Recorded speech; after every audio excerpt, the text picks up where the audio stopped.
Ils disent que le monde avance. Et pourquoi j'ai l'impression qu'on se perd? Avant on se regardait dans les yeux. Aujourd'hui on regarde un écran.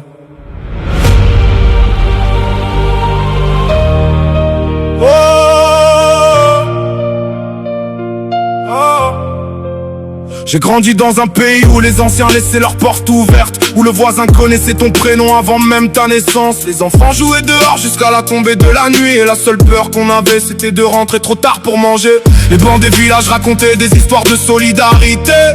Les cafés rassemblaient ceux qui n'étaient pas toujours d'accord mais qui savaient discuter. Aujourd'hui chacun reste chez soi, derrière un mur ou un profil. On connaît le monde entier mais parfois même plus son immeuble. On partage des vidéos en quelques secondes mais on oublie d'aider celui qui pleure juste en face. On parle de liberté sans écouter l'autre, comme si avoir raison était devenu plus important que comprendre. Où est passée cette France qui se serrait les coudes, celle où les différences n'empêchaient pas de tendre une main? On a construit des routes, des villes et des ponts, mais parfois j'ai l'impression qu'on a oublié de relier les cœurs.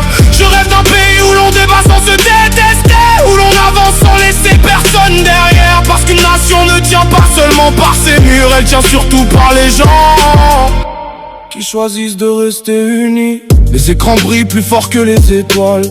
Les algorithmes décident parfois de nos colères. Chaque jour apporte son lot de polémiques, et le bruit finit par couvrir les vraies questions. Les travailleurs se lèvent avant l'aube, les étudiants cherchent leur place, les parents comptent les dépenses, les anciens regardent les souvenirs défiler. Pourtant dans chaque ville, dans chaque quartier, il y a encore quelqu'un qui aide sans attendre de récompense. Une boulangère qui connaît ses clients par leur prénom, un voisin qui porte les courses d'une personne âgée, un pompier volontaire qui répond présent à 3h du matin.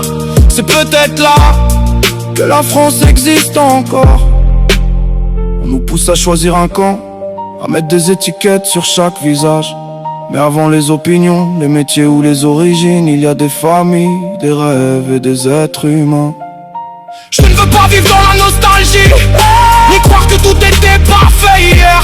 Chaque époque a ses blessures et ses combats, mais chaque génération peut aussi réparer quelque chose. Peut-être que demain commencera par un simple bonjour, par un voisin qu'on décide enfin de connaître, par une discussion au lieu d'un jugement, par une main tendue plutôt qu'un doigt pointé.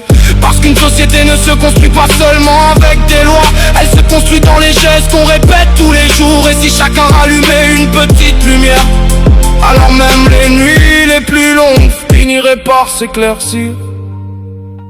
Quand nos enfants regarderont derrière eux, j'espère qu'ils diront qu'on a choisi de se parler plutôt que de se tourner le dos.